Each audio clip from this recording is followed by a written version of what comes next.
ফকিন্নি আপা একটা নরমাল জামা নিয়ে কত কথা বলতেছে। কফি বুঝোস? কফি বুঝি মানে খাওয়া বুঝোস না? আমি খাই নাই। তোমার বাপ দাদা রইলো কফির বাগান আছে যেমন একটা ভাব নিতেছে বাগান থাকা না। ওয়ালাইকুম এভরিওয়ান, আমি তামান্না নাসির সবাইকে নতুন আরেকটা ভিডিওতে স্বাগত জানাচ্ছি। আশা করছি সবাই ভালো আছেন, সুস্থ আছেন, আমরাও ভালো আছি। তো এখন হচ্ছে একটু বাইরে যাব, সেই জন্য রেডি হওয়া। আর আজকে একটা গাউন পরছি। এই গাউনটা বেশ অনেকদিন আগের কেনা, বাট পরা হয় নাই। গাউনটা বেশ মানে পরার পরে দেখলাম যে ভালোই লাগতেছে। কেনার পরে একবার মানে জাস্ট পরে দেখছিলাম, যে তখন আর পরা হয় নাই। কিভাবে যেন অনেক ড্রেসে না এরকম থেকে যায়, আবার অনেক ড্রেস দেখা যায় যে কেনার সাথে সাথেই পরা হয়, এরকম আর কি। তো যাই হোক, এটা পরে নিলাম। তবে রেডিমেড গাউন নিলে আমার যে সমস্যাটা হয়, আচ্ছা সেটা বলতেছি, আগে আপনাদেরকে একটু ড্রেসটা দেখাই। তো এই হচ্ছে আমার ফুল ড্রেসটা, আশা করি দেখে বুঝতে পারতেছেন। নর্মাল ড্রেস, বাট হচ্ছে অনেক সুন্দর ঘেরালা, আর পরার পরে আমার কাছে ভালোই লাগতেছে এই আর কি। তো যেটা বলছিলাম, গাউন ড্রেসগুলো আমার অনেক ভালো লাগে, কিন্তু রেডিমেড আমি কিনতে পারি না। কিনলে যেটা হয় যে লম্বায় ছোট হয়। আমি লম্বায় হয়তো বা একটু বেশি বড়, বা তারা হয়তো বা লম্বা একটু কম বানায়। যেমন লম্বায় তারা হচ্ছে গিয়ে 52 দেয়, হাইস্ট 52-53 থাকে।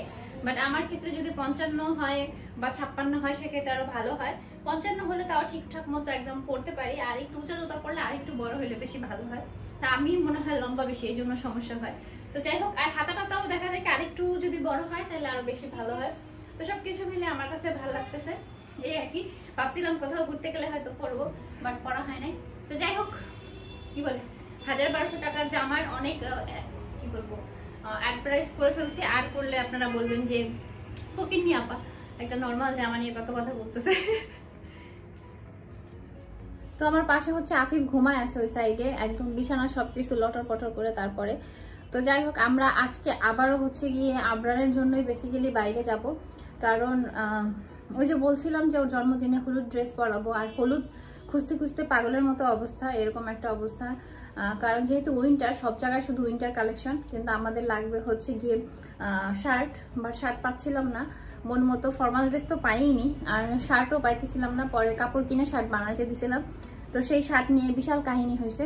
এই যে হচ্ছে কি শার্টের অবস্থা, মানে বেহাল অবস্থা আর কি। শার্ট অনেক বড় বানাইছে, এটা মোটামুটি আফিফের সাইজের হয়ে গেছে। যদিও আমি একটা আবরারের সাইজের একটা শার্ট দিয়ে দিছিলাম, ঠিক আছে। তো সেই সাইজ থেকে প্রত্যেক জায়গায় মানে বডিতে 2 ইঞ্চি বড় দিয়ে দিছে, লম্বায় 2 ইঞ্চি বড় দিয়ে দিছে, ইভেন কলারটাও বড় দিয়ে দিছে। কলার যদি বড় না দিত তাও হয়তো বা সবকিছু মিলে একটু ঠিক করতে পারতাম, বাট সেটা ঠিক হচ্ছে না।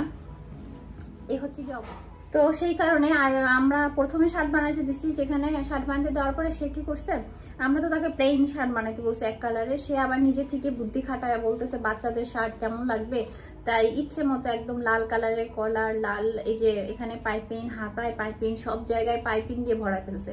তো শার্ট আনতে গেছি, আনতে যাওয়ার পরে দেখি যে শার্টের এই অবস্থা। পরে তো আমরা বললাম যে আমরা তো পাইপিংয়ের কথা বলি নাই, আপনি দিচ্ছেন কেন? এখন আমাদের তো বেসিক্যালি একটা মানে নির্দিষ্ট কালারের শার্টই লাগবে, এখন তো আরো বেশি ঝামেলা হয়ে গেল। তো পরবর্তীতে ওইটা বাদ দিলাম, পরে আবার শার্ট বানাইতে দিলাম। এখন বিশাল অবস্থা শার্টের বাটনগুলোর কালার দেখে আমার মানে কি বলবো, মন খারাপ হয়ে গেছে যে কি অবস্থা, কি বলছে আর কি হইলো। তো টাকায় টাকা নষ্ট হয়েছে, বাট মন মতো বাচ্চার জন্য একটা ড্রেস নিতে পারি নাই। মাঝখানে চিন্তা করছিলাম যে ড্রেস কালারই পাল্টাই ফেলবো, হলুদ রাখবো না, অন্য কালারের বানাবো।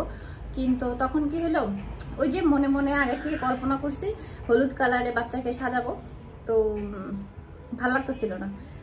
তো সেই জন্য আবার বাইরে যাওয়া, যে দেখি লাস্ট বারের মতো আজকে হলুদ কোনো শার্ট পাই কিনা। শার্ট না পাইলে লাস্টে হয়তো বা টি শার্টই নিয়ে আসবো, বা কি করবো আমি এখনো জানি না। আপনাদের কাছে হয়তো আমার বকবকানিটা আজাইরা বকবকানি মনে হইতে পারে। একজনে কমেন্ট করছে যে মানে কেনা নিয়ে এত ঢং করতেছি কেন, টাকা হইলে সবকিছু করা যায়। হ্যাঁ, সেটা ঠিক আছে। তো আমাদের তো এরকম আহামরি টাকা নাই, তবে আমাদের সাধ্যের মধ্যে যে শখটা আছে সেটা যাতে ফুলফিল করতে পারি সেটা চেষ্টা করতেছি। তো সেই দিক থেকে মন মতো খুঁজতেছি, টাকা পয়সা দিয়ে আহামরি কিছু কিনবো এই জন্য খুঁজতেছি না। তো যাই হোক, যাই বাইরে, তারপরে আবার দেখি কি করব, বলতে পারতেছি না। লুকাই লুকাই কে হাসে দেখি? ইস ইস ইস, তো জিকির করা তো, আল্লাহ আল্লাহ আল্লাহ আল্লাহ আল্লাহ আল্লাহ আল্লাহ। মন তো খারাপ কেন?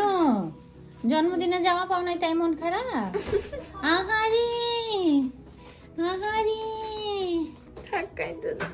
আহারে, তোমার মাথাটা ফুটাই দিব। এই রাগ করছো? ইয়া বসুন, আপনি দাঁড়া আছেন কার জন্যে? এই যে গার্লফ্রেন্ড আসবে এই কারণে। হ্যাঁ, আপনি গার্লফ্রেন্ড চিনেন আবার? হ্যাঁ,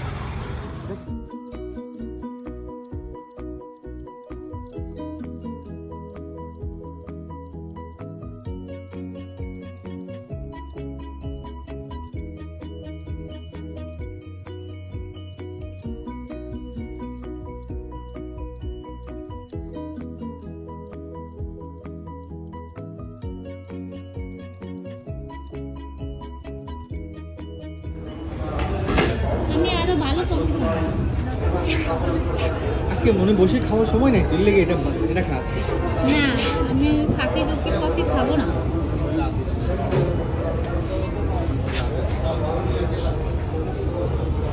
ঢাকায় গিয়ে খাবো, ওই যে কফি হাউস আছে না, কফি হাউসে গিয়ে। সিলেটেই ভালো কফি পাওয়া যায়, ঢাকায় যাওয়া লাগবে না। একটু মজা না, পচা কফি খাওয়াইতেছে শয়তান। কফি কফি বুঝোস? কফি বুঝি মানে? মানে খাওয়া বুঝোস? রাস্তায় মানে 20 টাকার কফি এর চেয়ে ভালো কেমন হইতো? এটা ভালো। তুমি কফি খাওয়া চিনাইতেছ আমারে? চিনামো না, জীবনে আর কিছু খাই না, খাই ইনকাম করার পর থেকে চা কফি তো খাইছি। পচা কফি খাওয়া আবার বড় বড় কথা। চা খাইছিস নিজে? সরি, কফি খাইছিস নিজে? না, আমি খাই নাই। তোমার বাপ দাদা রইলো কফির বাগান আসছিল, যে আমার একটা ভাব নিতেছে। বাগান থাকা লাগবে। যখন টাকা আসিল না, যখন থেকে ইনকাম করেছি করতেছি তখন থেকে চা কফি তো খাইছি, আর কিছু খাই না। আশেপাশে মানুষ কত সুন্দর বসে মিষ্টি মিষ্টি কথা কইতেছে, সেলফি তুলতেছে, আর তুমি নিয়ে আমার সাথে ঝগড়া করতেছে। যখন আমি করি না, কি করো? বাইরে এলে এরকম করে, খারাপ লোক।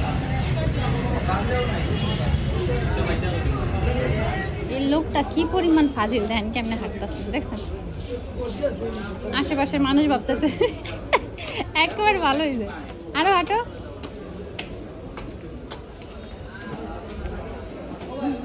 ওটা কি লেজ হয়েছে পিছনে? হ্যাঁ,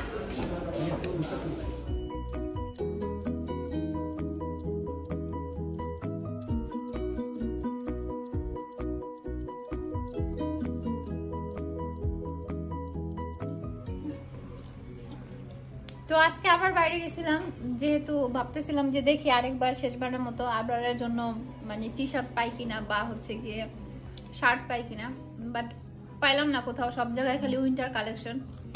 আর ইয়েলো কালার মধ্যে হুডি অনেকগুলা পাইছি, মানে হুডি প্যান্ট সাথে মানে সহ আর কি। বাট হুডি তো আসলে কেমন লাগবে, সেই জন্য নেই নেই। বসে বসে পিঠা খাইতেছি চা দিয়ে। আর আজকে একটা ভালো জিনিস হয়েছে, সেটা হচ্ছে আফিফের জন্য মানে ইয়েলোর মধ্যে একটু ওইটা কি বলবো, বাসন্তী কালার টাইপের ওর গেঞ্জি ছিল, নতুন গেঞ্জি। তো ভাবছিলাম ওইটা হয়তো পরাবো, বাট খুঁজতে খুঁজতে দেখলাম আফিফের জন্য সেম মানে একদম হলুদ কালারের একটা সুন্দর টি শার্ট পাইলাম। তো ওরকম যদি আবরারের জন্য হয়তো আরো বেশি ভালো হতো, বাট হয় নাই। তো আফিফের জন্য ওইটা নিয়ে আসলাম। এইটা আর কি হওয়ার মধ্যে ভালো হয়েছে। বাট আবরারের ক্ষেত্রে কেন এমন হলো বুঝলাম না। 2 বার করে শার্ট বানাইলাম, আবারও একই অবস্থা। তো আপনাদের ভাইয়া বলতেছে আবার মানে শার্ট বানাইতে দিতে। তো জানি না কি করবো, জন্মদিনেরও বেশি দিন বাকি নাই। এই হচ্ছে অবস্থা। ঘুম হয়েছে বাবা? এটা কি রুটি বলো তো? এটার নাম কি বলো? প্রিন্স বন। রুটি খাইতে তোমার খুব ভালো লাগে বাবা? আমাকে থ্যাংক ইউ দাও তাহলে। তোমার জন্য নিয়ে আসছি। তো আজকের ভিডিও আর বড় করতেছি না, এখানেই শেষ করে দেই। দুজনের চিৎকার শুনতে পাইতেছেন, দুজনে কিন্তু খেলতেছে, ওরা কিন্তু মারামারি করতেছে না। বাট দুজনের অবস্থা দেখেন। তো যাই হোক, আজকের ভিডিও এখানে শেষ করে দিন। সবাই ভালো থাকেন, সুস্থ থাকেন। যারা কষ্ট করে ভিডিও দেখলেন, ভিডিওটাকে লাইক করে দিন, কমেন্ট করে জানাইন ভিডিও কেমন লাগছে। আর নতুন ভিডিও দেখার জন্য অবশ্যই চ্যানেলটা সাবস্ক্রাইব করে দিন, ফেসবুক পেজটাও ফলো করে দিন। তো আজকের মতো সবাই ভালো থাকেন, সুস্থ থাকেন। আল্লাহ হাফিজ, আসসালামু আলাইকুম।